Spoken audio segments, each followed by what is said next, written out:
I stood outside the meeting room door, clutching the patent transfer agreement in my hand. Through the glass door, Vivian Dong was handing a document to Leo Lin. Her smile was so gentle. That kind of gentleness was something I had not seen on her face for 3 years. Leo, you've worked hard these 4 years. Vivian's voice slipped through the crack of the door. My hand stopped just before pushing it open.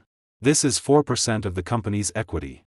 Converted value, around 400 million yuan. Consider it your reward. Leo accepted the document. His eyes turned red. President Dong, what have I done to deserve this? You deserve it. Vivian interrupted him. Without you, this company would not be where it is today. I stood outside the door. My palm was covered in sweat. The patent transfer agreement had been wrinkled by my grip. 3 years ago, I developed a core technology patent. That patent took Vivian's company from a mid-sized business to an industry leader. 7 billion yuan in profit. In 3 years, I helped her earn 7 billion. And now, she rewarded Leo Lin with 400 million. I pushed the door open. Vivian, I need to talk to you. Vivian looked up at me. The warmth in her eyes vanished instantly, replaced by that cold, businesslike distance. What is it? I developed a new patent. I walked over and placed the agreement on the table. Vivian did not look at the agreement first. Instead, she glanced at Leo. Leo, step out for a moment. Leo nodded and walked out holding the equity document. As he passed me, he paused for 1 second. I did not look at him. Only Vivian and I remained in the meeting room. Go ahead. Vivian leaned back in her chair. This new patent is more mature than the last one. I opened the agreement. If applied to the product line, profit can at least triple. Vivian's eyes brightened. Really? Really? That's wonderful. She sat upright. The company needs a new growth point right now. Your patent came at the perfect time. Did it? I laughed once. Vivian noticed my expression and frowned. What are you laughing at? I'm laughing at myself. I flipped the agreement to the final page. Vivian, did you know I was standing outside just now? Did you know I heard what you said to Leo? What did you hear? You said, without him, there would be no company today. Vivian's expression changed slightly. Sean, let me explain. No need. I cut her off. I understand. What do you understand? I understand that in your eyes, I have always been just a tool. I stood and pushed the agreement toward her. This patent has already been transferred to your competitor. Vivian shot to her feet. What did you say? I said, I already sold the patent. Sold it to whom? Fangheng Group. Vivian's face instantly turned pale. Fangheng Group was her mortal enemy. Are you insane? Her voice trembled. Do you know Fangheng will use this patent against us? I know. Then why would you sell it to them? Because I need money. I looked into her eyes. I need a lot of money. Vivian's eyes reddened. Sean, if you wanted money, I could give it to you. Why would you give it to me? I interrupted her. You gave Leo 400 million. What have you ever given me? Vivian froze. My first patent helped you earn 7 billion. My voice was very calm. And you gave me an office, a salary, and a few words of praise whenever you happened to remember. Sean, we're husband and wife. I laughed. Vivian Dong, do you remember the last time we had dinner together? Vivian said nothing. 3 months ago. I answered for her. You ate with me for 20 minutes, answered 6 phone calls, then said something came up at the company and left. That company matter was accompanying Leo to an industry banquet. Vivian's face turned white. How did you know? How could I not? I asked. That night, you wore a blue evening gown I had never seen before. Your makeup was exquisite. And I hadn't seen you put on makeup for a very long time. The meeting room became terrifyingly quiet. Vivian slowly sat back down. Sean, there is nothing between Leo and me. I know. You know? Of course there's nothing between you two. I looked at her. Because your heart only has room for the company. And profit. What you need is not a husband. You need a tool that can make money for you and a secretary who can share your workload. Leo is the secretary. I am the tool. Vivian's eyes grew even redder. Is that how you've always seen me? That is not how I see it.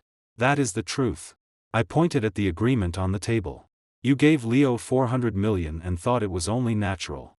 I developed a patent that made you 7 billion, and you thought a salary was enough. Because in your mind, as your husband, my contribution to the company was something I owed you. But Leo is an outsider.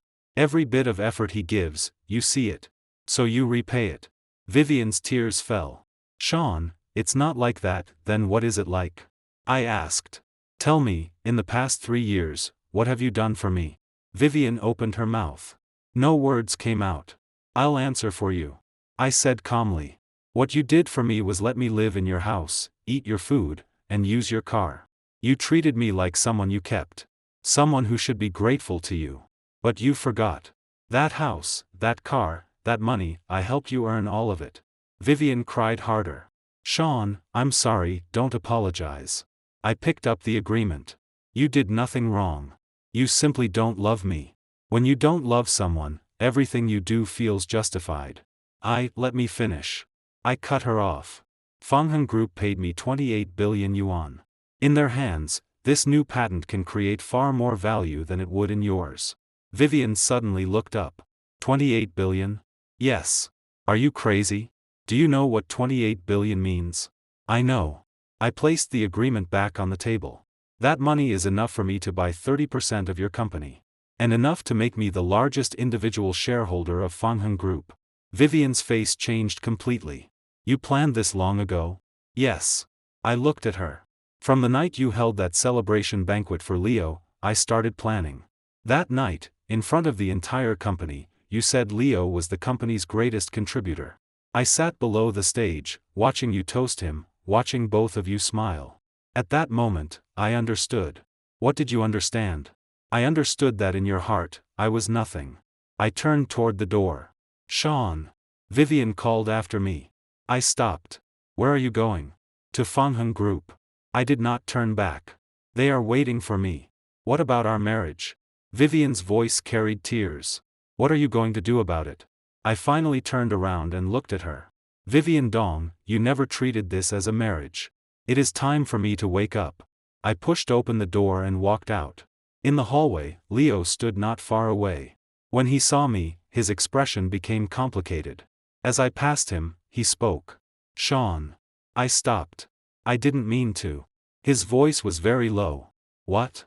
The 400 million. I didn't mean to take it. That is what you deserved. I looked at him. You did help her a lot. But, no buts. I interrupted him. Leo, remember this. I don't hate you. Because you are not the problem. I continued walking. Behind me came Leo's voice.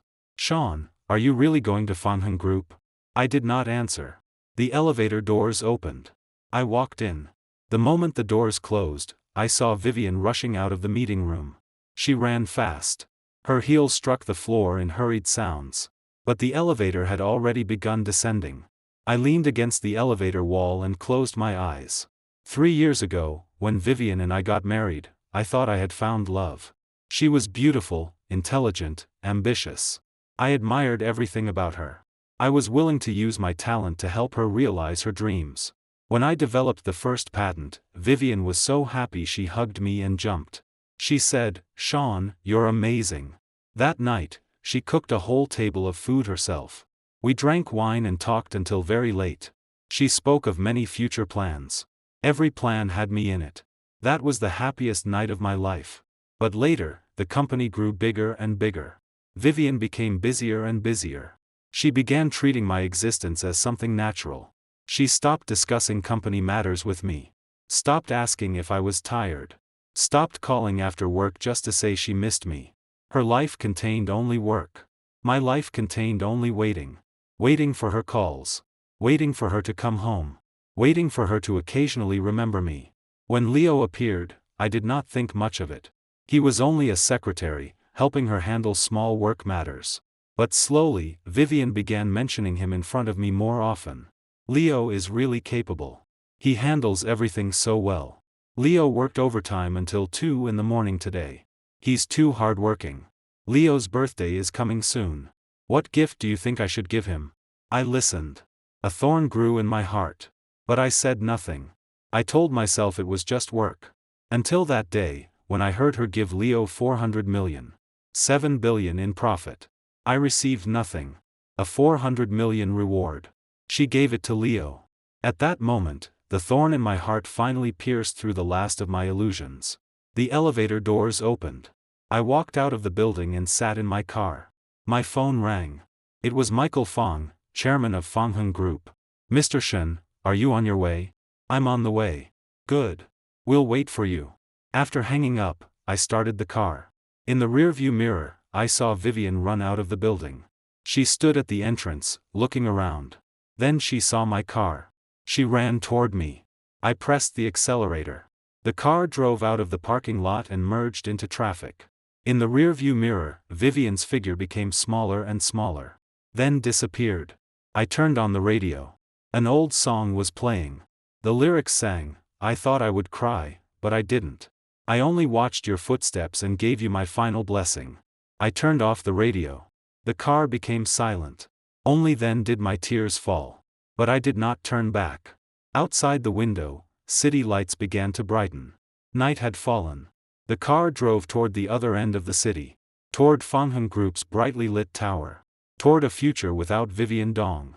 Fongheng Group's headquarters was far more impressive than Vivian's company. I parked in the underground garage and adjusted my collar in the rearview mirror. My eyes were still slightly red.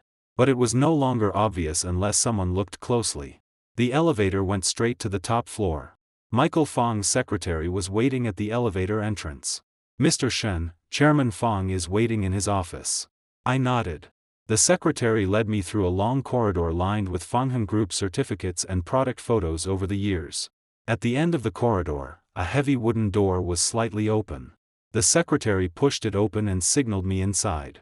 Michael Fong stood before the floor-to-ceiling window, holding a glass of red wine. He turned and smiled at me. "Sean Shen. Come. Sit." I sat on the sofa. Michael sat across from me and put down the wine glass. "Agreement signed?" "Signed." I handed him the contract. Michael accepted it and flipped through several pages. His eyes grew brighter and brighter. "Good product." He set down the agreement and looked up at me. "You're sure about this?" "I'm sure. No regrets?" "No regrets." Michael was silent for a moment. "Do you know what I value most about you?" "What?" "Not your technology." Michael lifted his glass and swirled it. "It is your clarity." I looked at him and said nothing. 3 years ago, I wanted to recruit you. But at that time, you had just gotten married. Your eyes only had Vivian Dong. Michael took a sip of wine. "Now you are awake." So I knew my chance had come. Chairman Fong is well informed. It's not that I'm well informed. It's that Vivian Dong is terrible at treating people. Michael put down his glass. She gave her secretary 400 million, but gave the person who created real value not a cent. A boss like that will fail sooner or later. She is not my boss. I corrected him. She is my wife. Oh? Michael raised an eyebrow. You still treat her as your wife? Legally, yes. Legally? Michael laughed. Sean Shen, you're different from other men. How? Other men, treated like this by their wives, would have caused a scene long ago. You can still sit here calmly and talk business with me. I picked up the wine glass before me but did not drink. Making a scene is useless. True. Michael nodded. Smart people never let emotion control decisions. He picked up the agreement and read it again. 28 billion. Do you know what this price means? It means I'll take a large piece of Fongheng Group's profit for the next 3 years. You are not polite at all. I never was. Michael burst into laughter. Good. I like that fire. He stood, walked to the desk, and picked up the phone. Have legal come up. We're signing the contract. I finally took a sip of wine. It was strong. It burned my throat. But it felt satisfying. The legal team came quickly with a thick stack of documents. We confirmed each clause and signed each page.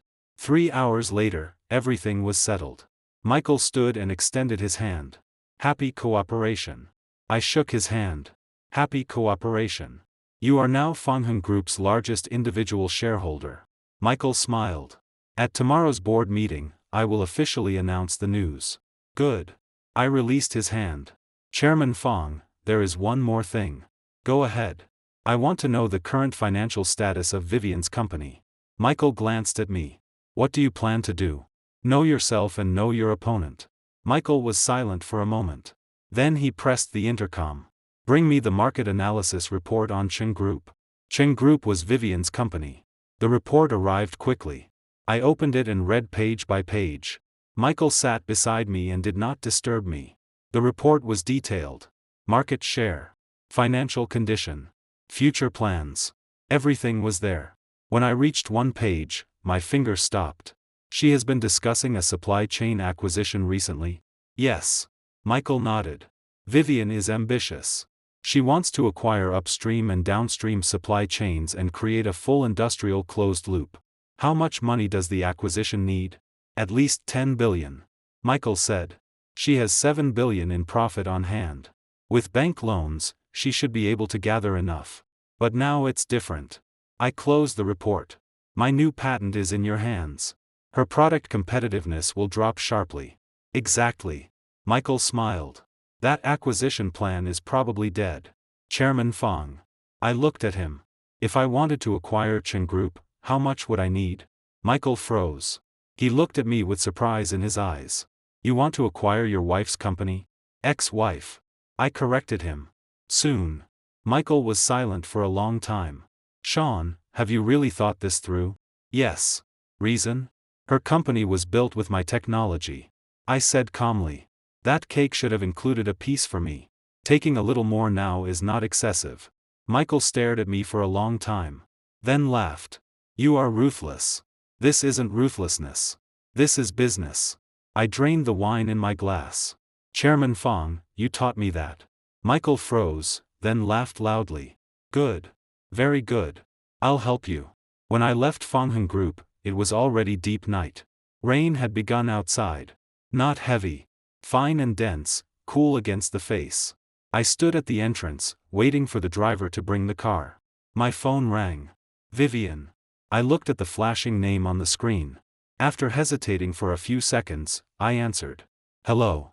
Sean, where are you? Vivian's voice carried tears. Outside. Can you come back? Back where? Home. I was silent for a moment. Vivian Dong, that is your home, not mine.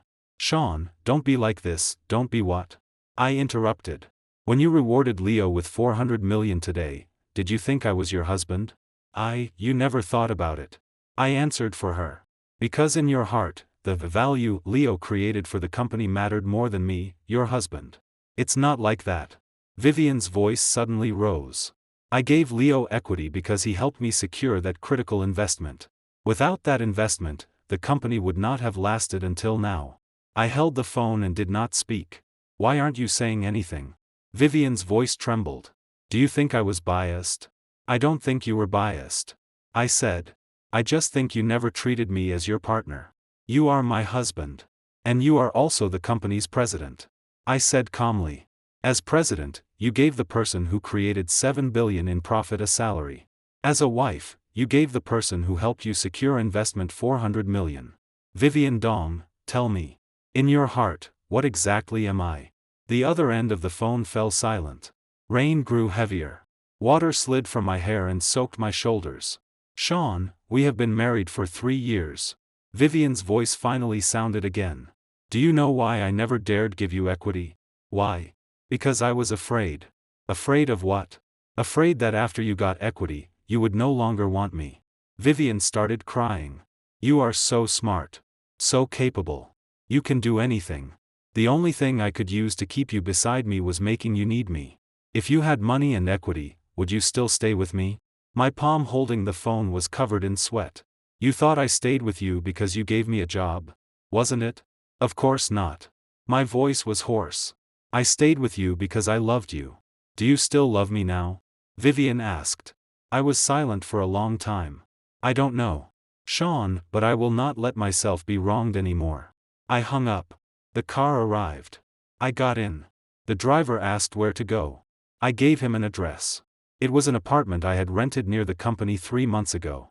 3 months ago, the night I saw Vivian in that blue evening gown accompanying Leo to the banquet. That night, I sat alone in the living room until 3 a.m. At 3:17, Vivian came back. She had changed out of the blue gown and into a business suit. When she entered the door, she was still talking on the phone. She saw me and only nodded. Then she continued speaking into the phone. Leo, prepare the materials for tomorrow's meeting. She walked past me. The scent of perfume drifted over. Not the kind she usually wore. She did not ask why I was still awake. Did not explain why she came back so late. Did not even say, "I'm home." She walked directly into the study and closed the door. The next day, I rented this apartment. I paid 1 year's rent. Not because I wanted to leave her, but because I knew that one day, I would need this place. The car stopped before an apartment building. I got out, walked into the elevator, and pressed the floor. The elevator doors opened. I saw someone standing in the hallway. Leo Lin. He leaned against the wall. When he saw me, he straightened.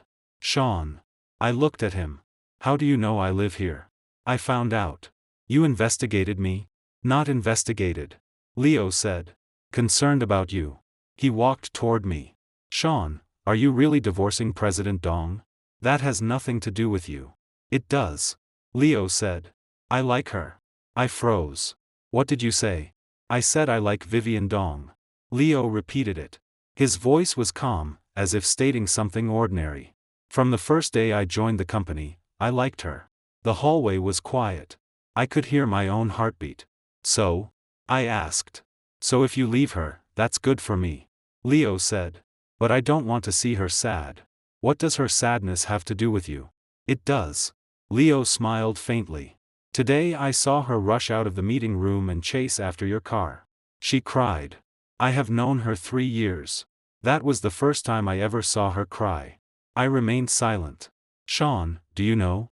Leo looked at me. "The 400 million she gave me, I plan to return it." "Why?" "Because that is not what I want," Leo said. "What I want is her, not her money." I looked at Leo and suddenly found it almost laughable. I loved Vivian. She did not love me. Leo loved Vivian. She did not love him either. She only loved the company. Only herself. Both of us were chess pieces in her hand. Only Leo was a piece she was willing to spend money to keep. And I was a piece she wanted to bind with emotion. Because emotion was cheapest. "Leo." I spoke. "Go back. Sean, go back and tell Vivian to come to Fangheng Group tomorrow." I looked at him. "I will wait for her there." Leo froze. "What are you going to do?" "What I should do." I turned and entered the apartment. The door closed behind me. I leaned against it and closed my eyes. My phone rang again. This time, it was not Vivian. It was my mother. "Sean, are you asleep?" "Not yet, Mom. I saw the weather forecast. It's raining over there. Remember to put on more clothes." "I know, Mom. Also, how has Vivian been lately? I haven't seen her in a while." "Tell her to come home for dinner when she has time." My throat tightened.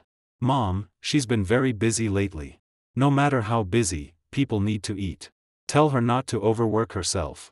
No company is more important than health." "Okay. Then sleep early." Mom will hang up. "Mom." I stopped her. "What is it?" I paused. "If Vivian and I divorced, would you blame me?" The other end of the phone was silent. After a long time, my mother spoke. "Sean, were you wronged?" Hearing that sentence, my eyes instantly reddened. The tears I had held back all day finally fell. "Mom, I'm fine. If you are unhappy, come home," my mother said. "Mom will take care of you." I hung up and crouched in the entryway. The tears would not stop. I was 31 years old. I had helped Vivian earn 7 billion. But my mother said she would take care of me. The rain grew heavier and struck the windows with loud cracks. I crouched in the darkness and cried for a long time.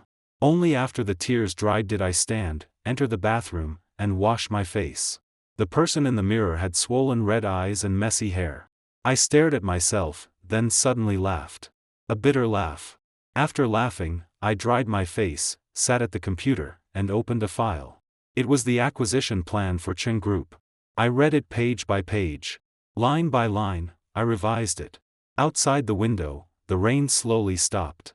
The sky began to pale. I closed the computer and walked to the window. The city at dawn was quiet and cold. Streetlights still shone over the wet roads. I took a deep breath and exhaled the last trace of weakness in my chest. Today would be a new beginning. At 8 the next morning, I appeared on time in Fangheng Group's meeting room. Michael Fong was already there. A cup of coffee sat before him, and he held a file in his hand. Seeing me enter, he lifted his chin. You look terrible. Didn't sleep? Not much. I sat opposite him. I revised several parts of the acquisition plan. You revised it last night? He sounded surprised. I pushed over a USB drive. Open it. Michael inserted it and opened the file. After reading several pages, his brows tightened. You're insane. He looked up at me. You want to set the acquisition price at 30 billion? Yes. Cheng Group's current market value is only around 20 billion at most. You're offering a 50% premium. I want the price high. I picked up the coffee and took a sip. Vivian currently has 7 billion in cash. With bank loans, she can gather at most 15 billion. If she knows someone is offering 30 billion to acquire her company, she will panic. Michael looked at me. You want to force her to come negotiate with you? Yes. And then? I give her two choices. I put down the coffee. Either Fang Heng acquires the company, and she takes the money and leaves. Or the company continues operating, but the new patent is in your hands, and her product competitiveness will be severely weakened. Both choices mean she loses. Michael was silent for a moment, then laughed. You calculated this very precisely. This is not calculation. This is understanding her. I leaned back. Vivian Dong's biggest weakness is that she is too competitive. She would rather die than admit defeat. So she will fight desperately to keep the company. And the only way to keep it is to come talk to me. Michael nodded. What do you plan to make her pay? I want 51% of her shares. Michael's smile froze. You want control of Cheng Group? Yes. Sean, your appetite, it's not large. I interrupted him. I helped her earn 7 billion. She gave me 0. Now I'm taking back what I deserve, plus interest. The meeting room door was knocked. The secretary pushed it open. Chairman Fang, President Dong of Cheng Group is here. Michael glanced at me. She came fast. Let her in. The secretary nodded and left. A moment later, Vivian walked in. She wore a gray business suit. Her hair was tied up. Her makeup was light. But I noticed the dark circles under her eyes. The lines near her mouth seemed deeper than before. She probably had not slept well either. When Vivian saw me, her steps paused. Then she came over and sat across from me. She did not look at me first. Instead, she looked directly at Michael Fang. Chairman Fang, what did you ask me here to discuss? Michael smiled. It wasn't me who asked you here. It was Sean. Vivian finally turned to look at me. Her eyes contained many things. Anger, grievance, exhaustion, and an emotion I could not read. Sean, what exactly do you want? I want to talk with you. I said calmly. About what? About your company. And our marriage. The corner of Vivian's mouth twitched. Can those two things be discussed together? Yes. I picked up the document before me and opened to the first page. Because to me, those two things are one thing. What do you mean?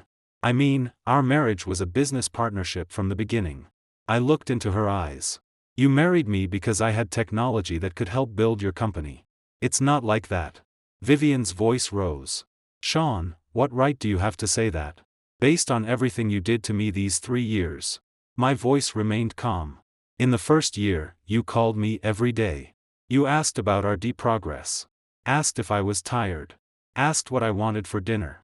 In the second year, your calls became fewer.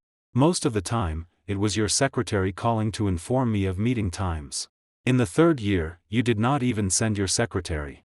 If I saw you 3 times a month, that was already a lot. Vivian's face turned pale. The company was too busy to go home. I interrupted her. Too busy to throw a celebration banquet for your secretary, but forget my birthday.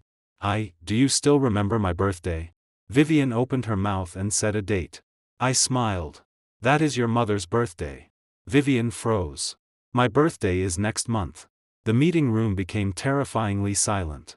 Michael sat beside us without saying a word, only watching. Vivian's eyes reddened. Sean, I'm sorry, no need to apologize. I waved my hand.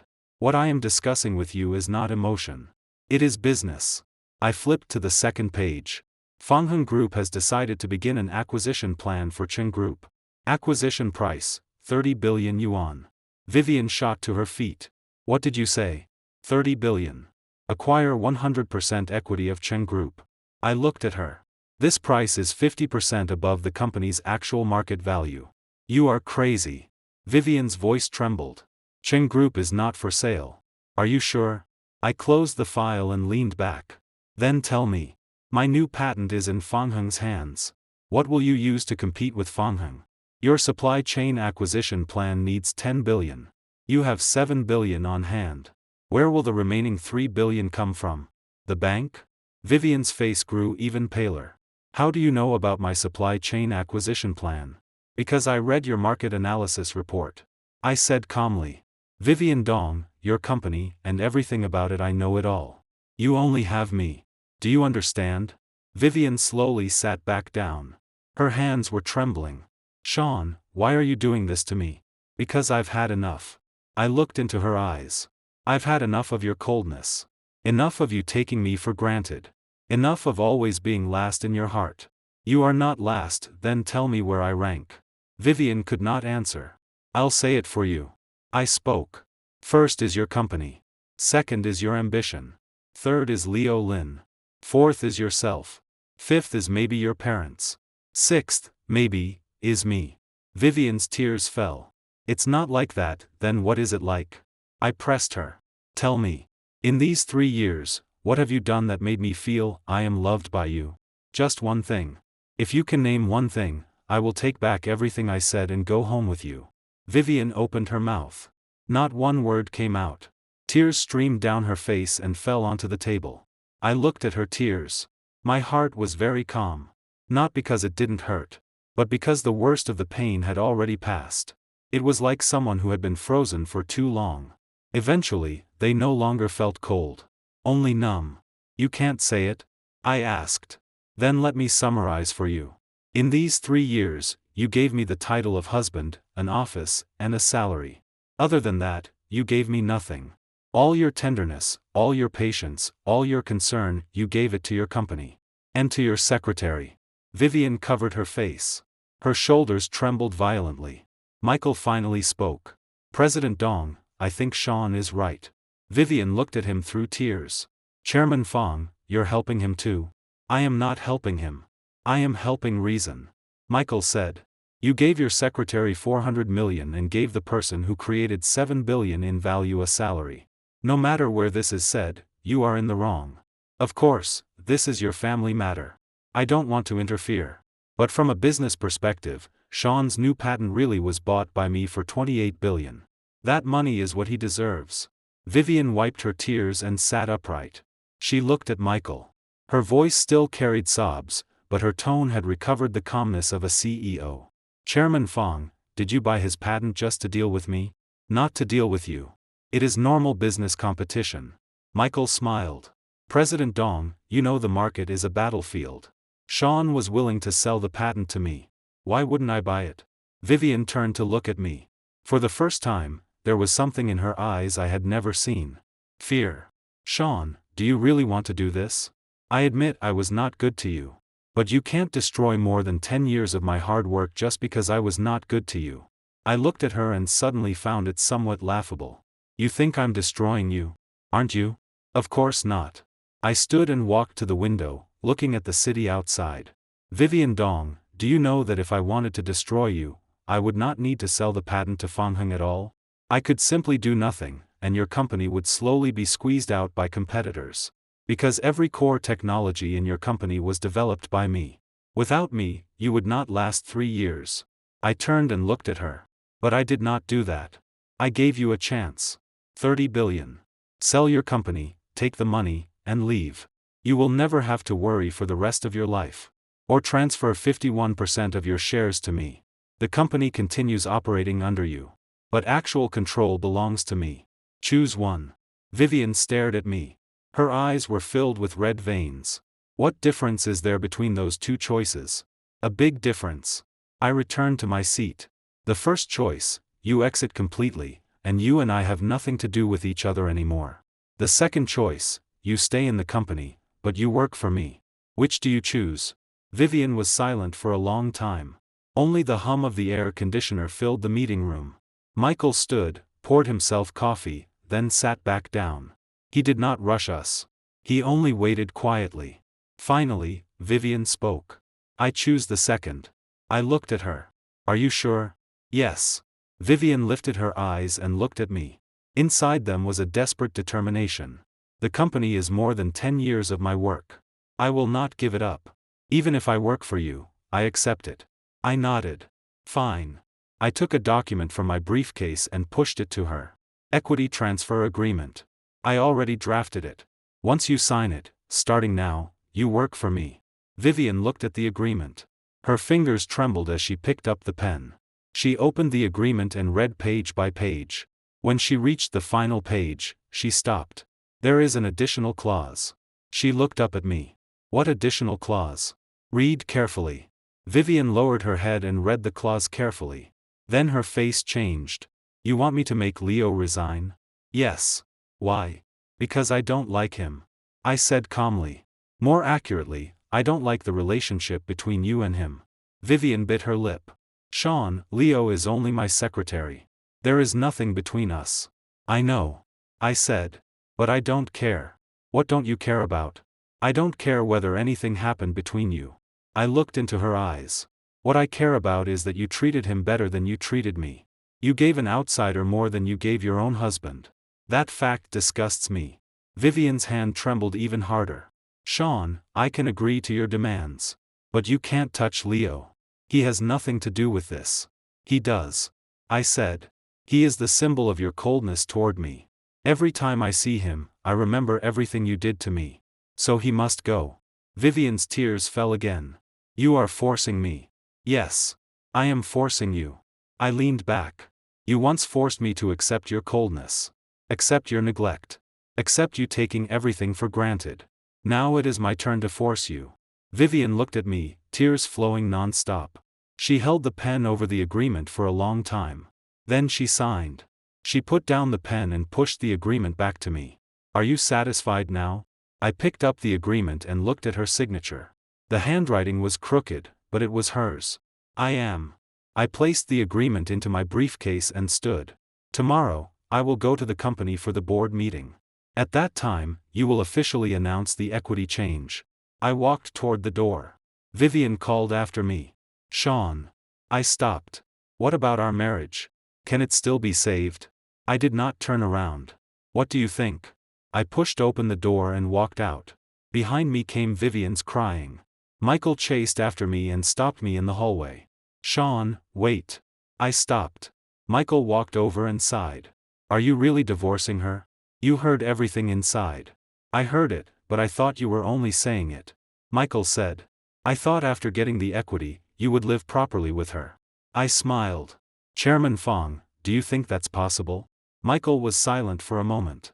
She did wrong you, but there is no but. I interrupted. Chairman Fong, you helped me because I have value.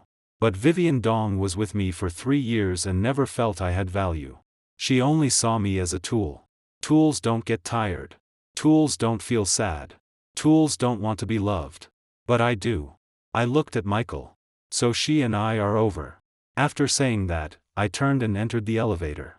As the doors closed, I saw Michael standing in the hallway, shaking his head. The elevator slowly descended. I leaned against the wall and closed my eyes. The agreement was obtained. The company was in my hand. The marriage was over. Everything was going according to plan. But inside me, there was not a single trace of satisfaction. Only hollow numbness. The elevator doors opened. I walked into the underground garage. Leo stood beside my car. I looked at him. Why are you here again? I came to return something to you. Leo took a bank card from his pocket and handed it to me. What is this? The 400 million. I froze. What do you mean? I said I don't want money. Leo looked at me. What I want is Vivian Dong. But now, she is unhappy. If she is unhappy, that money means nothing even if I keep it. He pushed the bank card into my hand. Sean, take it. This is what you deserve. I looked at him and suddenly did not know what to say. This man I had always disliked suddenly made me feel a little sad. Leo. You are more miserable than I am. Leo froze, then laughed. I know. He turned and left. I stood there, watching his back disappear into the parking garage. The bank card in my hand was ice cold.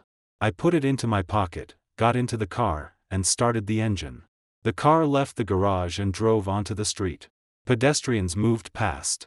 No one noticed the person sitting inside that car had just obtained a company and a broken marriage. I drove aimlessly. Without realizing it, I arrived downstairs at my mother's home. I parked, went upstairs, and knocked. My mother opened the door. When she saw me, she froze. "Sean, why are you back?" I looked at my mother. My mouth opened. In the end, I said only one sentence. "Mom, I'm hungry." My mother cooked a whole table of dishes. Braised ribs, stir-fried cabbage, tomato egg soup, and my favorite sweet and sour fish. She asked nothing. She only kept putting food into my bowl. "Eat more. You've gotten thin." I lowered my head and ate, swallowing every emotion. Halfway through the meal, my mother finally spoke. "Sean, what exactly happened between you and Vivian?" I put down my chopsticks and was silent for a moment. "Mom, we might divorce." My mother did not look surprised. She only sighed. "I guessed it long ago." "How did you guess?" "Every time you called home, you never mentioned her." My mother said. "When a man no longer mentions his wife, something has probably gone wrong in the marriage." I looked at my mother and suddenly felt ashamed. These 3 years, for Vivian, I had poured almost all my energy into the company. I rarely came home. Rarely called my mother. Even when I came back, I would eat quickly and leave. But my mother never blamed me. She only always said, "Go do your work. Mom is fine." "Mom, I'm sorry." "What is there to apologize for?" My mother placed a piece of fish into my bowl. "You are my son. Whatever you do, I support you. But you must promise me one thing." "What?" "No matter what happens, don't wrong yourself." She looked into my eyes. "Since you were little, you never knew how to cry. When you fell, you got up. When you were bullied, you said nothing. But Mom knows your heart hurts. If it really hurts, then cry. Don't hold it in." Looking at my mother, my eyes reddened again. But I did not cry. I lowered my head and continued eating. After dinner, my mother washed the dishes while I sat in the living room watching TV. The news was on, but my mind was not there. My phone rang. It was Vice President Henry Zhou from the company. "Mr. Shen, tomorrow's board meeting President Dong notified all shareholders. She said there is something important to announce." "I know. Mr. Shen, do you know what it is?" "You'll know tomorrow." "Mr. Shen, some shareholders have heard rumors. They say you signed an agreement with Fangheng Group. And that you want to acquire Cheng Group." Henry's voice hesitated. "Is it true?" "It's true." The other side fell silent for several seconds. "Mr. Shen, you are Henry." I interrupted. "How long have you followed me?" 3 years. Since the first day you joined the company, I followed you. Then how do you think I treated the company these 3 years? Nothing to criticize." Henry's voice became firm. "Without you, there would be no Cheng Group today." "Then keep trusting me," I said. "At tomorrow's board meeting, you will see the result." "Okay, Mr. Shen. I trust you."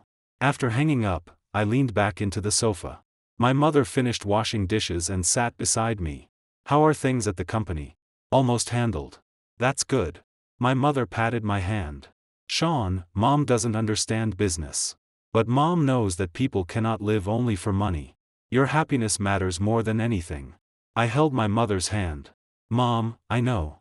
That night, I did not return to the apartment. I stayed at my mother's home. Lying on the bed I slept in as a child, I stared at the ceiling for a long time and could not sleep. Everything that happened over the past 3 years played repeatedly in my mind. When Vivian and I first met, she had just started her company. There were only a dozen employees. The office was rented in an old building. I was working at a research institute then, doing materials research. She found me through a friend and said she needed core technology. She asked if I could help. The first time I saw her, she wore a white shirt. Her hair was tied in a ponytail. Her eyes were full of light. She told me about her dreams. Her plans. How she wanted to change the industry. I was moved by her passion. I resigned from the research institute, joined her company, and helped her develop the patent. I was 28 that year. She was 25. The day the patent succeeded, she jumped up happily, hugged me, and kissed me. She said, "Sean, you're amazing. I like you so much." I blushed. Later, we got together. Then we married. The wedding was simple. Only relatives from both sides and a few friends. At the wedding, she cried and said she was the happiest woman in the world. I cried too and said I would treat her well for the rest of my life. At that time, we both thought we would stay happy like that forever. But later, the company grew bigger. She became busier. She started frequent business trips. Started working overtime until late night. Started ignoring my existence. I told myself she was in the early stage of entrepreneurship. She was too busy. I had to understand her. I understood for 1 year. 2 years. 3 years. Until finally, I discovered I was no longer in her life. Her life contained only work. And Leo. Leo was the secretary she hired. 2 years younger than her. Good-looking, clean, efficient. At first, I was grateful to Leo. With him around, Vivian could relax a little. But gradually, I found Vivian cared for Leo far more than she cared for me. She remembered Leo's birthday and prepared gifts for him. She cared about Leo's schedule and reminded him not to overwork. When Leo worked overtime, she personally ordered takeout for him. But with me, she rarely even asked, "How was your day?" I told her I minded.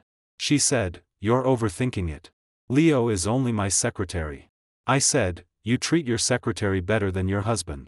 She said, "Sean, can you not be so petty?" I fell silent. From that day on, I never mentioned it again.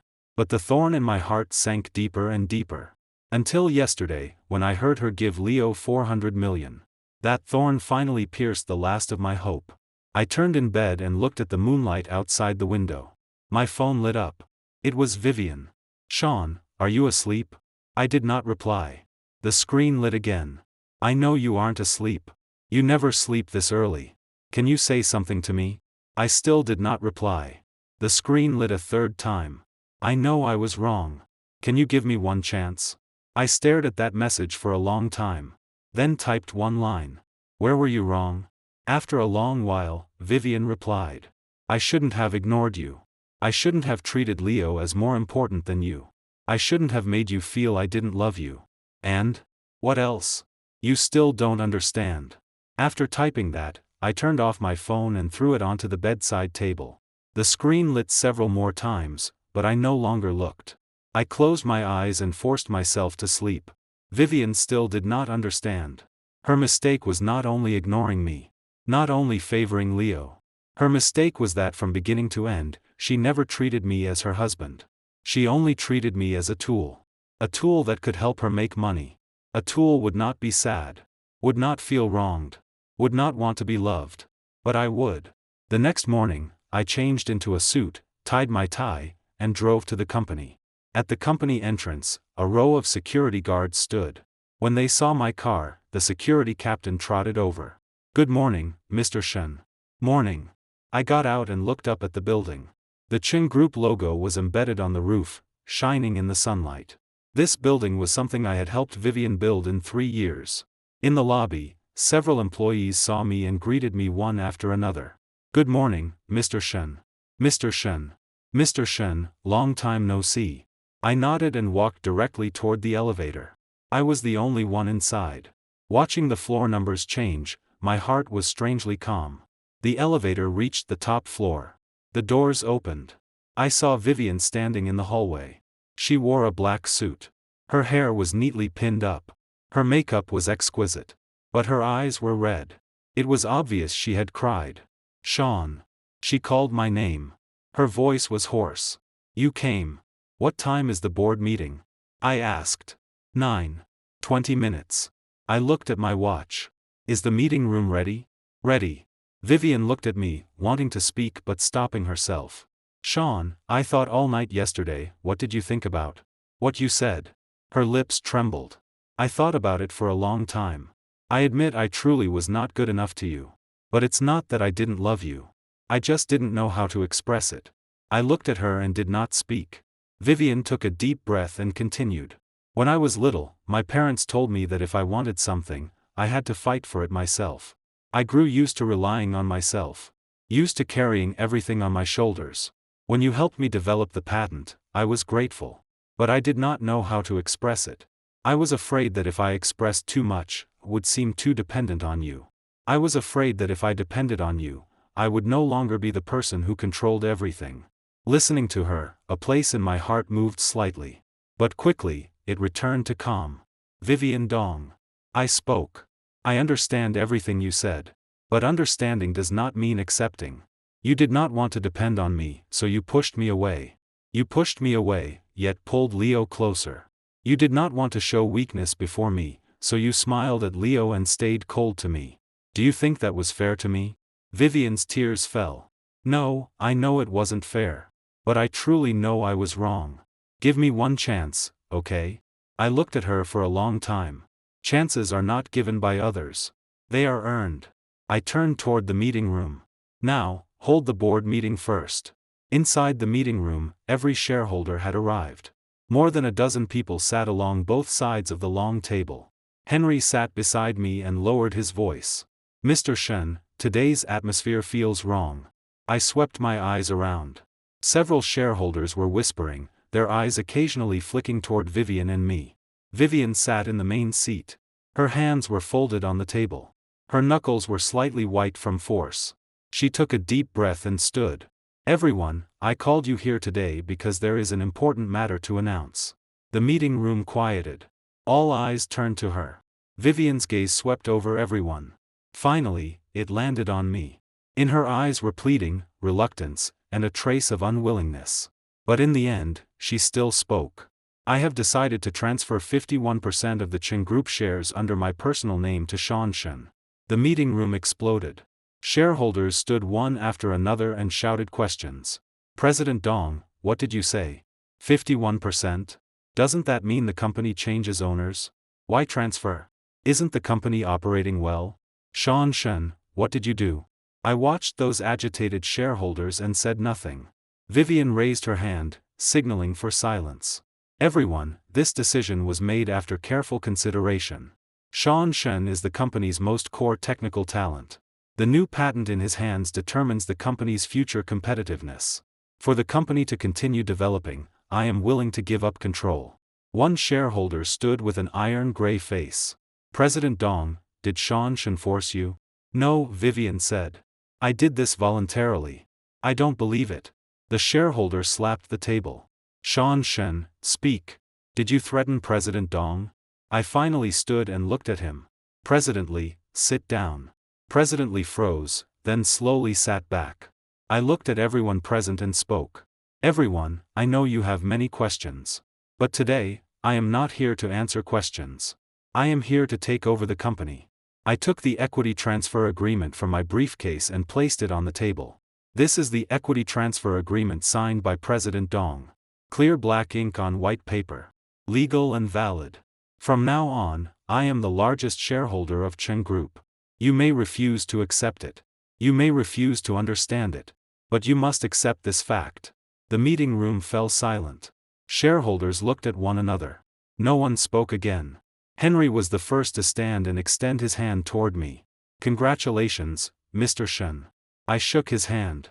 Thank you. Several other shareholders stood and congratulated me one after another. But their expressions were complicated. Some forced themselves. Some were confused. Some even carried hostility. I did not care. Vivian stood aside, watching everything. Her head was lowered, so I could not see her expression. But her shoulders trembled slightly. After the board meeting ended, Vivian stopped me. Sean, wait. I stopped. What else? Leo's resignation letter, I approved it. Vivian's voice was very light. He submitted it this morning. I approved it. And? I want to ask what you plan to do next. Vivian lifted her head and looked at me. Are you going to stay in the company, or I will stay? I interrupted her. But from now on, you are the executive president. I am the chairman. Every decision you make must be approved by me. Vivian froze. You want to hollow me out? Not hollow you out. Supervise you. I looked at her. I do not trust you, Vivian Dong. These 3 years made me lose trust in you. To rebuild trust takes time. Vivian bit her lip. Tears began circling in her eyes again. How long will it take? I don't know. I turned toward the elevator. Maybe 1 year. Maybe 3 years. Maybe a lifetime. Sean. Vivian chased after me. Will you never forgive me? I stopped without turning around. Vivian Dong, you never asked what I wanted. I will tell you now what I want. I do not want you kneeling to admit fault. I do not want you crying and begging for forgiveness. What I want is for you to truly treat me as your husband. Not as a tool. Can you do that? Vivian opened her mouth. She could not answer. I smiled once and continued walking. The elevator doors opened. I entered. Before the doors closed, I heard Vivian's voice. I can. The doors closed. I looked at my reflection on the elevator wall and suddenly felt tired. I had obtained the equity. Obtained the company. Obtained everything I wanted. But my heart did not feel the relief I imagined. Only numb calm. When the elevator reached the first floor, I walked out. In the lobby, Leo stood near the entrance, holding a cardboard box. When he saw me, he nodded. Sean. You resigned? Leo smiled. It's time for me to leave. Where are you going? Back to my hometown. Leo said. My parents run a small supermarket there. They've always been short-handed. I'm going back to help. I looked at him in silence for a moment. Leo, actually, you didn't have to leave. No. I have to. Leo looked at me seriously. Sean, I like Vivian. That is true. But I also know she does not like me. She only needed me. She did not love me. I always thought that as long as I stayed beside her, one day she would see me. But I was wrong. Leo lowered his head. In her eyes, there is only you. Even if she treated you badly, her eyes only ever had you. I could never replace you. I looked at him and suddenly felt absurd. We were two men who loved the same woman. I had obtained her but was ignored by her. He wanted to obtain her and never could. We both lost. Leo, do you hate me? No, Leo shook his head. I hated you before, but later I understood. You and I are both people hurt by Vivian Dong. You were only hurt deeper. He carried the box and turned away. At the entrance, he looked back at me. Sean, take care. I nodded. Leo walked out the front door and disappeared into sunlight. I stood where I was, watching his back. My feelings were mixed. Henry walked over and patted my shoulder. Mr. Shen, someone outside wants to see you. Who? Chairman Fong from Fongheng Group. I walked out of the company building and saw Michael Fong's car parked outside. Michael leaned against the car, holding a cigar. Seeing me, he smiled. Chairman Shen. Congratulations. Thank you. How does it feel on your first day as chairman? Not much. Michael laughed. You really know how to pretend after getting the advantage. He took a drag from the cigar and breathed out smoke. I came today to discuss something with you. What? About that new patent of yours. Michael said. My R&D team already studied it. Your patent is indeed powerful, but used alone, its effect is limited. If it can be combined with your company's existing technology, product performance can increase by at least 40%. I looked at him. What does Chairman Fong mean? Cooperation. Michael said. Fongheng Group and Chen Group establish a joint venture and develop new products together. Profit split 50-50. I was silent for a while. Chairman Fong, you planned this well. How is that planning? This is win-win. Michael smiled. Your patent is in my hands. But your technical foundation is in Chen Group. If we cooperate, we are invincible. If we continue fighting, we both lose. I looked at Michael and suddenly smiled. Chairman Fong, this was your plan from the beginning, wasn't it? Michael raised an eyebrow. You saw through me? You spent 28 billion to buy my patent not to deal with Chen Group. You did it to force me to cooperate with you. Half right. Michael said. I did want to cooperate with you. But I also did want to deal with Vivian Dong. Why? Because she doesn't know how to use people. Michael looked at me. A genius like you, and she used you as an ordinary employee. I couldn't stand it. I remained silent.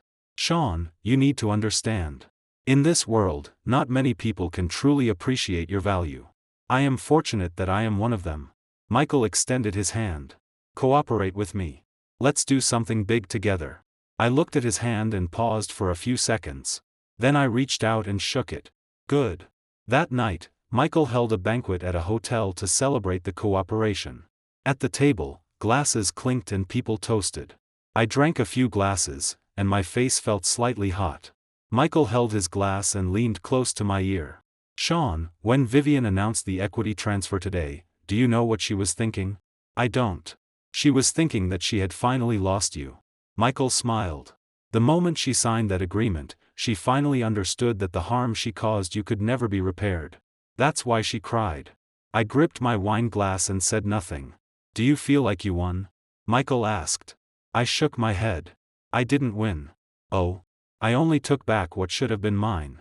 I drank. But there are some things I can never take back. Outside the window, city lights shone brilliantly. I sat amid the lively banquet, yet felt unusually alone. My phone rang. Vivian had sent a message. Sean, I'm waiting for you at home. I looked at the message. My finger hovered over the screen for several seconds. Then I deleted it. The joint venture progressed faster than I expected. Michael's team was extremely efficient. In less than a week, they produced a complete cooperation plan. I sat in my new office, reviewing the 50-page proposal carefully. Page by page. This office used to belong to Vivian. Now it was mine. She had moved downstairs to a slightly smaller office. According to others, when she moved, she said nothing. She only asked her assistant to pack her personal belongings and quietly moved down. Henry knocked and entered, holding a file. Mr. Shen, this is the supplementary agreement from Fangheng. Please take a look. I accepted it and opened it. Henry did not leave. He stood to the side, wanting to speak but stopping himself. Say it. I did not lift my head. Mr. Shen, President Dong has not been in good condition these days. Henry said carefully. How bad? She keeps spacing out in meetings. Several times I called her, and she didn't respond. Henry sighed. She has lost a lot of weight too. Her eye circles are always dark. She looks like she hasn't slept well for days. My hand flipping the document paused slightly. Then quickly continued. She is an adult. She can take care of herself. Mr. Shen, between you and President Dong, is there truly no room to turn back? Henry's tone carried persuasion. I don't mean to interfere with your private matter. I just feel that you and President Dong used to be so good. It's a pity to become like this. I put down the file and looked up at Henry. Do you know why I insisted on taking back control of the company? Henry shook his head. It was not because I wanted revenge on her. I leaned back. It is because if I did not take it back, the company would sooner or later be destroyed in her hands. President Dong's management ability is strong. The company has developed so well these years. It developed well because of my technology. I looked at Henry. Without my technology, this company is nothing. But Vivian Dong does not think so. She thinks the company rose because of her management ability, because Leo helped her secure investment, because of her own efforts. She never thought that without me, none of this would exist. Henry fell silent. She gave Leo 400 million and not 1 cent of equity to me. I continued. That proves that in her heart, my value was not even equal to a secretary's. If that perception was not corrected, sooner or later, something major would happen to the company. Henry nodded. Mr. Shen, you're right. But President Dong does look truly miserable now. Do you want to? The desk phone rang. I answered. It was the front desk. Mr. Shen, a woman named Susan Su is here to see you. She says she is your friend. Susan Su. I froze slightly. I had not heard that name for a long time. Let her come up. A few minutes later, the office door opened. Susan walked in wearing a beige trench coat. Her hair had been cut short. She looked sharp and competent. She was my university classmate and my lab partner during graduate school. After graduation, she became our director at a foreign company. We had not seen each other in 3 years. Sean, long time no see. Susan smiled and sat across from me. Why are you here? I saw the news. Susan took a newspaper from her bag and placed it on the desk. The headline on the finance page read, Cheng Group changes leadership. Former Research Institute engineer Sean Shen becomes new chairman. You are famous now. Susan smiled. The new owner of Cheng Group, strategic partner of Fangheng Group, billionaire worth hundreds of billions. I smiled bitterly. You didn't come only to congratulate me, did you? Of course not. Susan put away her smile and became serious. Sean, I came today to tell you something. She paused, as if considering her words. Do you know why Vivian Dong acquired Cheng Group 3 years ago? I frowned. Cheng Group was founded by her. There was no acquisition. Is that so? Susan shook her head. Looks like she told you nothing. My heart tightened. What do you mean? The predecessor of Cheng Group was Cheng Technology, founded by Raymond Cheng. Susan said. Do you know Raymond Cheng? I shook my head. Raymond Cheng was Vivian's biological father. Susan's words exploded beside my ear like a bomb. What did you say? Vivian Dong's real surname is Cheng. Susan looked at me. Her mother, Wendy Dong, was Raymond Cheng's second wife. After Raymond died, Wendy took over the company. Later, Wendy remarried, and Vivian took her stepfather's surname, Dong. My mind was chaos. Then Cheng Group was originally Vivian's family business. Susan said. She did not start from nothing. She inherited her father's company. I shot to my feet. The chair slid backward and hit the wall with a dull sound. Why did she lie to me? My voice trembled. She told me she built it from scratch. That the company was grown by her from zero. Why would she lie? Because Cheng Group faced a huge crisis back then. Susan said calmly. After Raymond Cheng died, the company suffered severe internal division. Several major shareholders joined forces and wanted to drive Wendy and her daughter out. Wendy had no choice but to send her daughter abroad to study while she struggled to hold the company together. Later, Vivian returned and wanted to take back the company. But she had no core technology, no funding, nothing. So she needed someone who could help her. Susan looked at me. That person was you. I slowly sat back down. My palms were covered in cold sweat. So from the beginning, she approached me with a purpose? You could say that. Susan nodded. She found you through a friend. It was not accidental. She spent a long time investigating your background and understanding your technical direction before deciding to approach you. I suddenly remembered the way Vivian looked the first time she came to me 3 years ago. White shirt. Ponytail. Eyes full of light. She said she had a dream. She wanted to change the industry. She said she needed me. So all of that had been acting. That light. That passion. That vision. All of it had been a carefully designed script. How do you know this? I looked up at Susan. Susan was silent for a while. Because I was once Raymond Cheng's student. She said softly. When I was in university, I worked on projects in Raymond's lab for 2 years.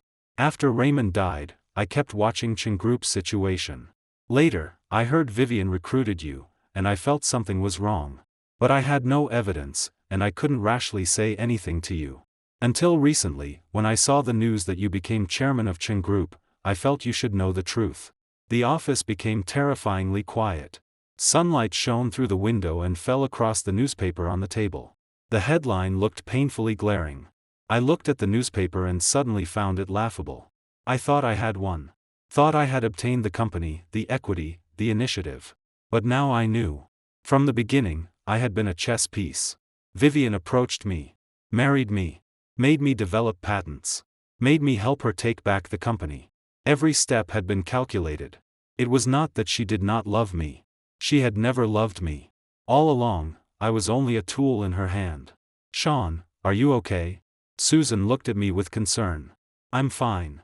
I took a deep breath and tried to keep my voice steady. Susan, thank you for telling me. No need to thank me. Susan stood. I just think you should not be kept in the dark. At the door, she looked back at me. Sean, you are a very smart person. But in relationships, you trust too easily. Susan left. I sat in the office, staring at the agreement before me for a long time. The sky slowly darkened. The office lights turned on automatically, stinging my eyes. I picked up my phone and dialed Vivian. The call connected after several rings. Sean? Vivian's voice carried surprise. You finally called me. I'm in the office. My voice was calm. Come up. 5 minutes later, Vivian appeared at my office door. She wore a dark blue blazer over a white shirt. Her hair was loose instead of pinned as usual. Henry had been right. She had lost a lot of weight. Her cheekbones were slightly protruding. There were deep dark circles under her eyes. She walked in and sat across from me, clutching a small folder. Sean, why did you ask for me? Her voice carried tension. And expectation. I want to ask you one question. I looked at her. When you first approached me, was it so I would help you take back Chen Group? Vivian's face changed instantly. The folder in her hand dropped to the floor, and papers scattered. I did not pick them up. I only stared into her eyes. How did you know? Her voice trembled. Don't care how I know. You only need to answer yes or no. Vivian lowered her head. Her shoulders began trembling violently. She cried. But this time, I did not feel even the slightest sympathy. Yes. She finally spoke. When I first approached you, it was for your technology. I needed someone who could help me develop core patents. I investigated many people. In the end, I chose you. So marrying me was part of the plan too? No. Vivian suddenly lifted her head. Tears streamed down her face. Marriage was not part of the plan. I married you because I really liked you. Sean, believe me. I married you because I truly liked you. Then why didn't you tell me the truth? For the first time, my voice shook. Why didn't you tell me that Chen Group was your family's company? Why didn't you tell me you approached me to take the company back? Why did you lie and say you built it from scratch? Because I was afraid. Vivian cried. I was afraid that if you knew the truth, you would think I was using you. I was afraid you would leave me. So you kept lying to me? You lied to me for 3 years. I interrupted her. Vivian Dong, you lied to me for 3 full years. I thought you simply didn't love me. I thought you simply didn't value me. But now I know. From the beginning, you never treated me as your husband. You treated me as a tool. A tool to help you reclaim your family business. Vivian shook her head desperately. Tears flew everywhere. No, Sean. It's not like that. I love you. I really love you. I just don't know how to love you. Since I was young, no one taught me how to love someone. My mother only taught me how to protect myself, fight for profit, and survive in business. No one taught me how to treat someone well. Vivian stood from her chair, walked before me, crouched down, and grabbed my hand. Sean, teach me, okay? Teach me how to love you. I'll learn. I will learn properly. I looked down at her. Her hand was cold. Her fingers were so thin that only skin seemed to cover bone. Vivian Dong. I spoke. You want me to teach you, but I don't know how. Because I was never properly loved either. My parents divorced very early. I grew up with my mother. My mother loves me, but only in her own way. She cooks for me, washes my clothes, reminds me to wear more layers. But she never asks whether I am happy, whether I am tired, or what I want. So I also don't know how to love someone. I don't know how to express my feelings. I thought that as long as I treated you well, helped you develop patents, helped you build the company, you would love me. But I was wrong. Love is not a transaction. It's not that I treat you well, so you must treat me well. Vivian gripped my hand and cried until her body shook. Sean, can we start over? Let's start from zero. I will pursue you again. I will learn how to love you from the beginning. Give me one chance, okay? I looked into her eyes. There were tears, pleading, fear, and a sincerity I had never seen before. But inside my heart, there was no ripple left. Vivian Dong. I said softly. It's too late. Not too late. Vivian shouted. As long as we are still alive, it's not too late. Give me 1 year. Just 1 year. If after 1 year you still don't forgive me, I will disappear on my own and never appear before you again. I looked at her and was silent for a long time. Then I stood, walked to the window, and looked at the night outside. City lights were like stars scattered across the ground. Dense. Endless. I had lived in this city for 31 years. I thought I had found love. Found a place to belong. But in the end, I had nothing. Vivian Dong. I spoke. Go. Behind me came Vivian's crying. She cried so heartbreakingly. Like an abandoned child. But I did not turn around. Sean, do you really not want me anymore? Her voice came from behind me, thin as a thread about to snap. I did not answer. The crying gradually quieted. Then came footsteps. Then the sound of the door opening. The footsteps stopped at the door. Sean, I'm sorry. Vivian said. I never wanted to hurt you. I only wanted too badly to take back my father's company. It was the only thing he left me.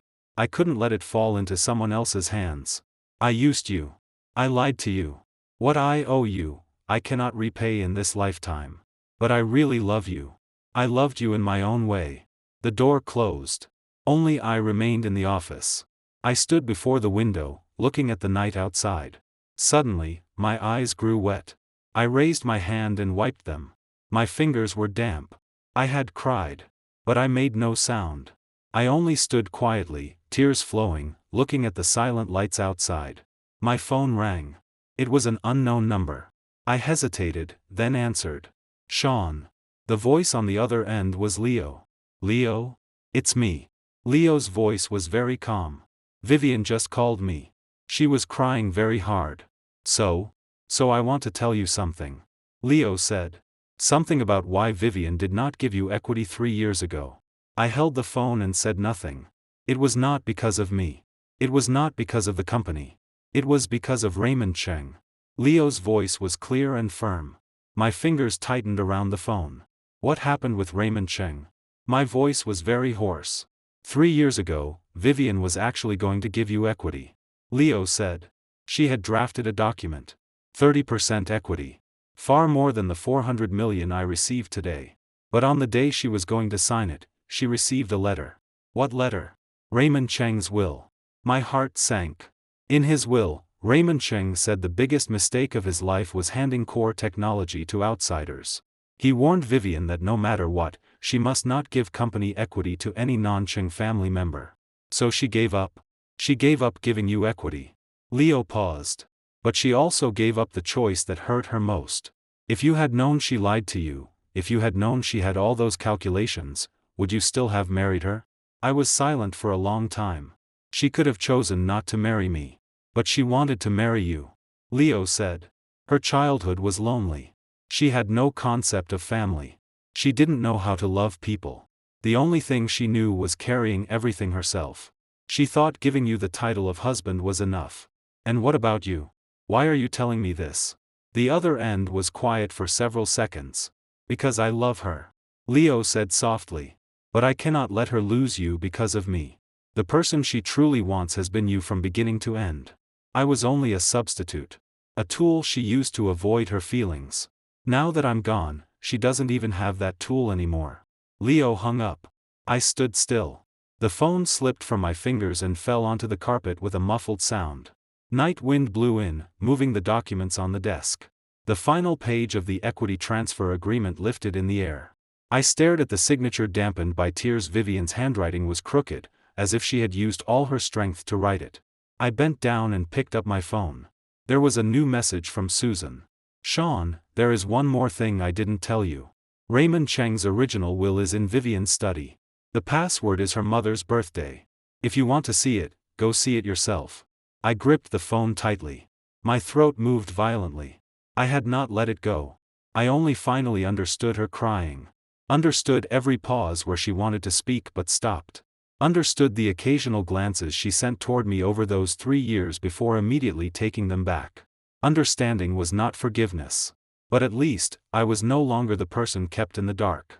I picked up my coat and left the office. I stood at the door of Vivian's home, holding the spare key she had given me. She gave me this key in our first year of marriage and said, "You will always be the owner of this home." For the next 3 years, I almost never used it. Today was the first time I used it on my own. The door opened. The living room was pitch black. The curtains were not drawn. Streetlight seeped in from outside, outlining the furniture in blurred shapes. The air carried a cold, lonely smell. Not like a place someone lived. More like a guest room left empty for a long time. I walked directly to the study. Vivian's study door was unlocked. The moment I pushed it open, I smelled old paper. On the desk was a dark red sandalwood box. Beside it was a delicate copper lock. Password. I recalled Susan's words. Her mother's birthday. Wendy Dong's birthday. Vivian had mentioned it once unintentionally. May 16th. I entered 0516. The lock clicked open. Inside the box was a layer of dark blue velvet. On it lay a yellowed letter. On the envelope were 4 words, for Wanqing. The handwriting was powerful. I reached out and picked up the envelope. My fingers trembled slightly. I pulled out the paper and unfolded it. The first line froze me in place. "Wanqing, when you read this letter, Dad should already be gone." I continued reading.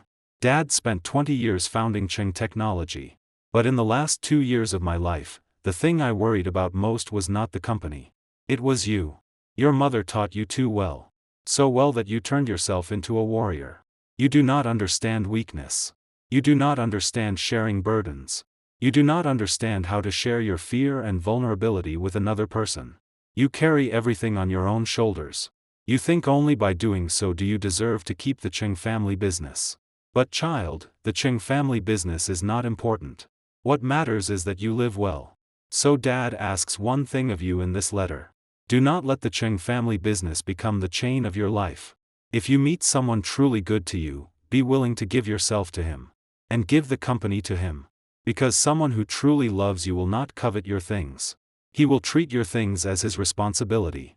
Wan Qing, Dad hopes you learn to love. Not love Cheng Group. Love a person. That is 10,000 times more important than Cheng Group. At the end of the letter, Raymond Cheng had written one sentence with heavy strokes. If one day you give your equity to the right person, Raymond Cheng's spirit in heaven will only feel comfort, not blame. I held the letter and stood in the dark study for a long time. There was another line on the back of the paper. Vivian's handwriting. The ink had faded, but it could still be recognized. Dad, I have read your letter for 3 years. For 3 years, I hesitated every day. In the end, I still didn't dare give it to you. I was afraid you might not be that person. But now I know. I should not have been afraid. What I feared was not losing the company. What I feared was losing you. I looked at that line. Something seemed to block my chest. So she had thought of it long ago. She had decided long ago to give me the equity. But because she was afraid. Because she did not dare gamble. Because 20 years of loneliness and defense had made her live like an island. I put down the letter and left the study. The living room remained dark. But I saw something on the coffee table. It was our wedding photo. The frame had been wiped very clean and placed in the center. In the photo, she wore a white wedding dress. I wore a black suit. We smiled like two fools. Beneath the photo was a sticky note. Only 2 words were written on it, waiting. I picked up the note and looked at it for a long time. Then I took a pen and wrote one line on the back. Tomorrow morning, 9 o'clock. Meeting room. I placed the note back and turned to leave the house. When I stepped outside, the night wind rushed at me. I took a deep breath. The breath I had held for 3 years finally left my chest. Part 2, Business War Escalation. The next morning, when I entered the office, Henry was already waiting outside. Mr. Shen, something happened. His expression was serious as he handed me a printed public opinion report. I opened it and frowned immediately. Cheng Group's new chairman accused of technical fraud? Yes. Henry lowered his voice. Last night, a long post suddenly appeared on a finance forum. It said the technology you developed at the Research Institute was actually plagiarized from a colleague in the same team. It claimed you were later dismissed by the institute and only then went to Vivian Dong. I stared at the title and sneered. Who posted it? We cannot trace the real IP. But the posting account is an old forum account, registered 6 years ago. It usually posts financial commentary. But within 2 hours after the post appeared, more than 20 marketing accounts began reposting it with the same angle. The goal is simple. I closed the report. They want me to lose credibility before the Fangheng cooperation advances. Mr. Shen, what do we do? Let them post. Henry froze. Let them post? But Chairman Fang, I'll explain to Michael Fang. I picked up the desk phone. You do 2 things now. First, go to the Research Institute and retrieve my project files from back then. Scan and archive the originals. Second, find everyone from my project team back then. Especially the so-called colleague I supposedly plagiarized.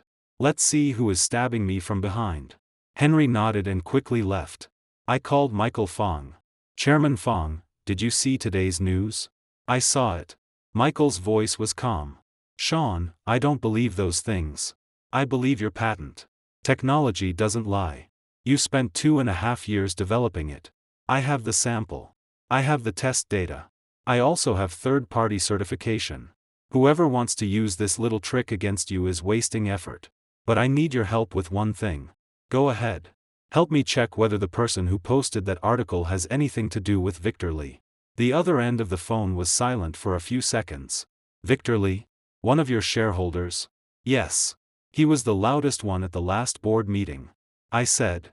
After Vivian transferred the equity, he privately contacted several shareholders and wanted to unite them to overturn my control. But today's move is too obvious. It doesn't look like something he could do alone. You think someone is behind him? Yesterday, when I had a fight with Vivian, she answered a phone call. I saw her face change. The caller's surname was Guan. Michael's breathing paused. Gordon Guan? Yes. The major shareholder who led the effort to drive Wendy Dong and Vivian out after Raymond Cheng died. Even today, there are still people inside Cheng Group planted by him. You mean Gordon Guan wants to use this incident to regain control of Cheng Group? No, he does not want to regain control. I leaned back, my voice cold. He wants to destroy Cheng Group completely. Because he has no technology. No talent. The only thing he can do is make Cheng Group collapse in public opinion and capital at the same time. Then he can acquire it at a low price and sell it off for profit. Michael was silent for a long time. Sean, you're smarter than I imagined. I'm not smart.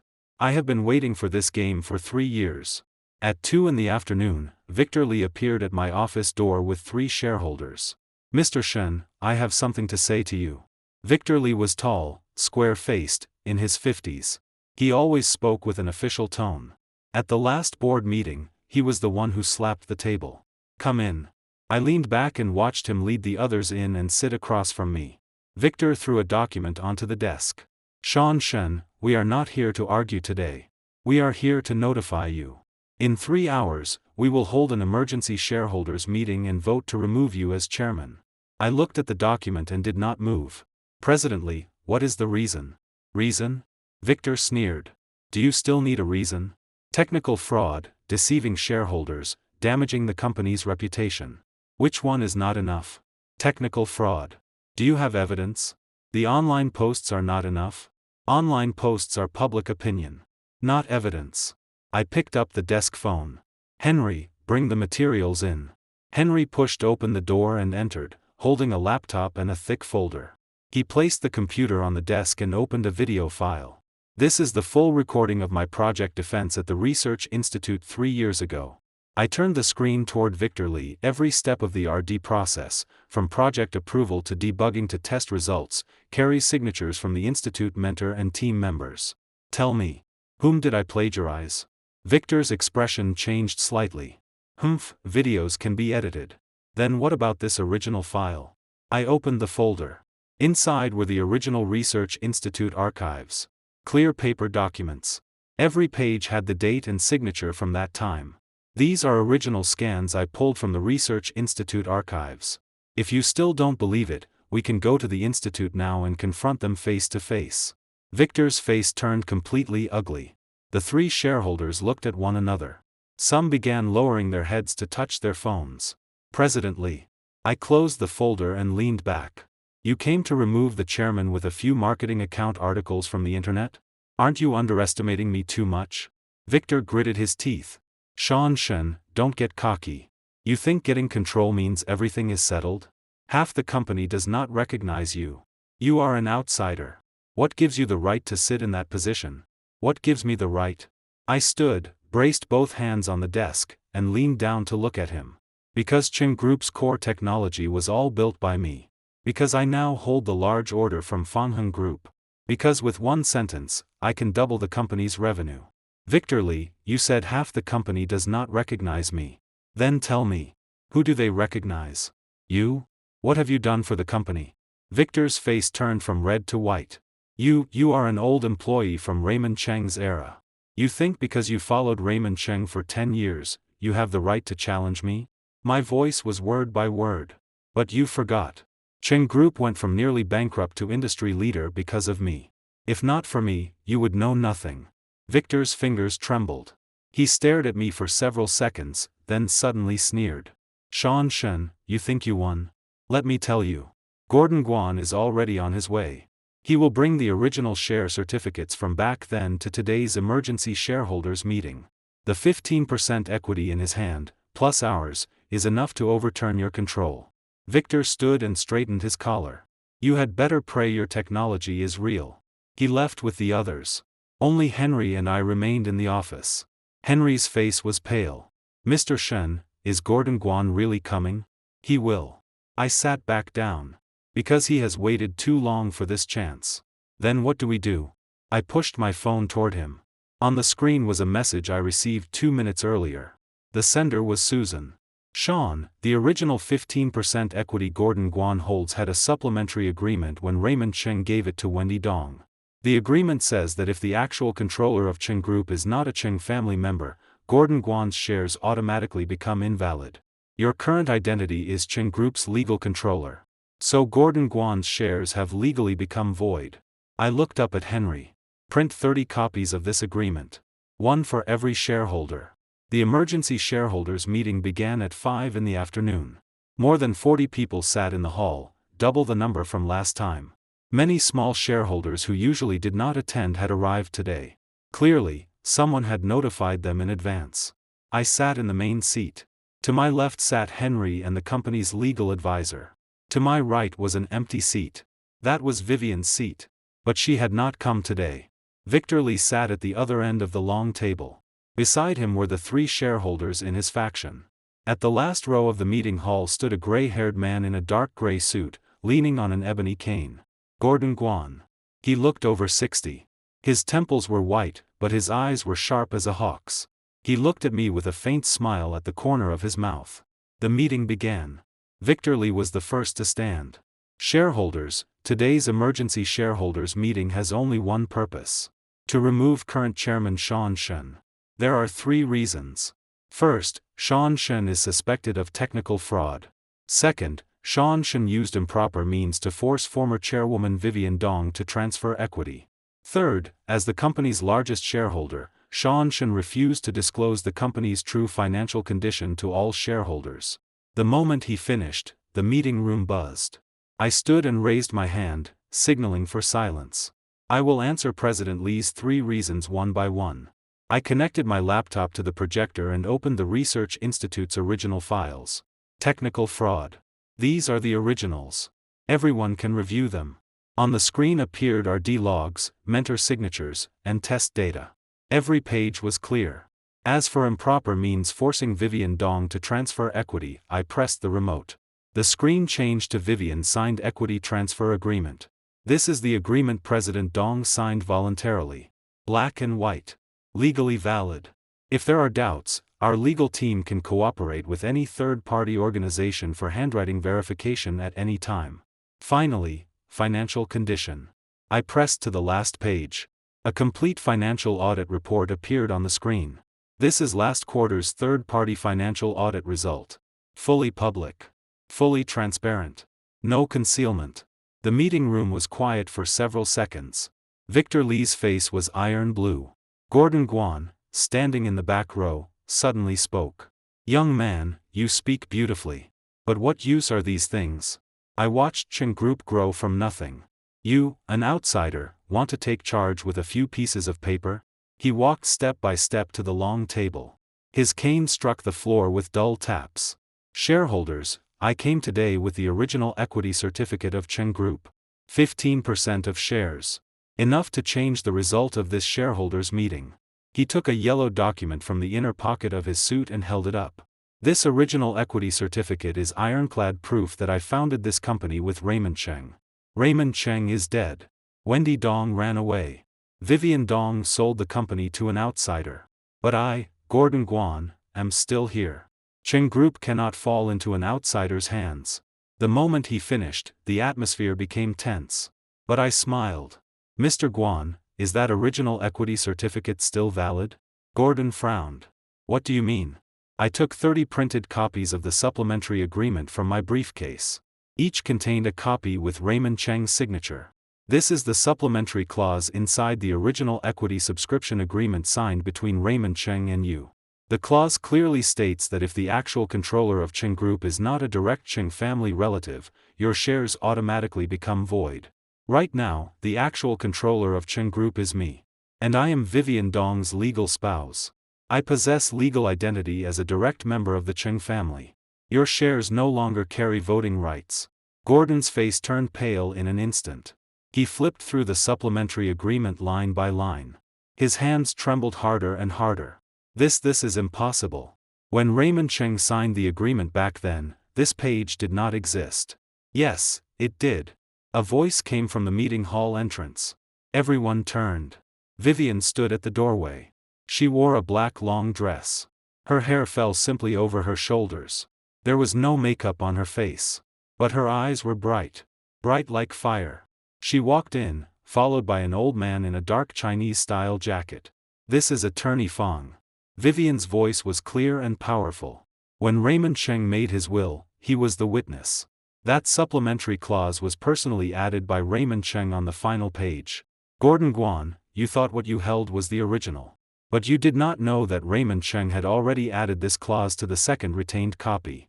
The copy in your hand was the fake version my father showed you back then. Gordon's cane fell to the floor with a clang. You're lying. I am not.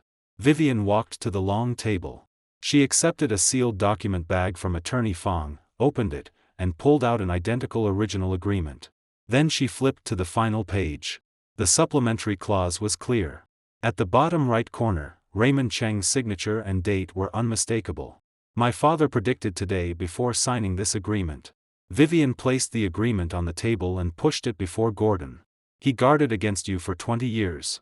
Gordon Guan, today, you cannot leave. Gordon's body swayed. He grabbed the corner of the table. His lips trembled violently. He wanted to say something. But not one word came out.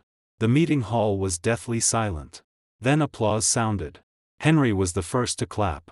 Then more and more shareholders stood. The applause grew louder and louder like a tide. Victor Lee collapsed in his chair, no trace of blood left on his face. The three shareholders who had sided with him had quietly stood and slipped out through the side door. Gordon's cane rolled several times on the floor and stopped in the corner. He bent to pick it up. But his fingers trembled so badly he could not grip it. Finally, he gave up. He straightened and looked at Vivian. At the agreement. At the full room of standing, applauding people. The corner of his mouth pulled into a smile uglier than crying. Good, Raymond Cheng, even after death, you still had to set me up. He turned and staggered toward the door. The cane remained on the floor. The moment the door closed, the meeting hall erupted in cheers. I stood on stage and looked at Vivian. She looked at me too. There were tears in her eyes. But she was smiling. It was the first time in 3 years I had seen her smile so cleanly. So transparently. Part 3, Rebuilding and Letting Go. The shareholders' meeting ended. People left one after another. Only Vivian and I remained in the meeting hall. She stood at the other end of the long table, like the first day I met her. White shirt, ponytail, bright eyes. Only she was thinner now. Her eye sockets deeper. Her cheekbones sharper. Sean. She spoke, voice a little hoarse. I wanted to tell you about that supplementary agreement earlier. But I didn't dare. I was afraid that after I told you, you would think I was only using you to solve problems. I didn't know how to make you believe me. Why did you come today?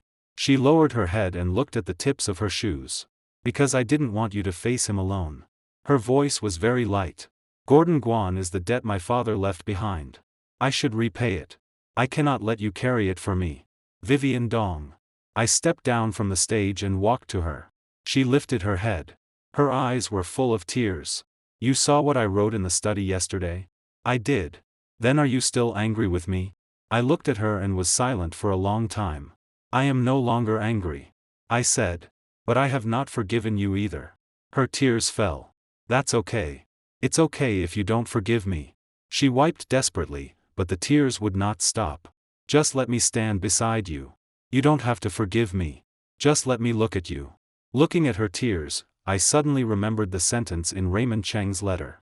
She turned herself into a warrior. Warriors do not cry. They only stand until the end. But Vivian had cried for 3 years because she did not know how to love and did not dare to love. I reached into my pocket and touched the bank card Leo had returned. The 400 million she gave him, Leo returned to me, and now it lay cold in my pocket. Vivian Dong. Leo returned the 400 million to me. She froze. He said what he wanted was you, not money. But you would not love him, so he left. Vivian's lips trembled. No words came out. That 400 million means nothing to me. I took the bank card from my pocket and pressed it into her hand. This is what you owe me. But I don't need you to repay me with money. She gripped the card. Her tears fell even harder. Then what do you want? I want you to understand one thing. I lifted my hand. After hesitating for 1 second, I placed it on her shoulder. Loving someone is not giving him money. Not giving him equity. Not giving him a title. Loving someone is waiting for him to get off work.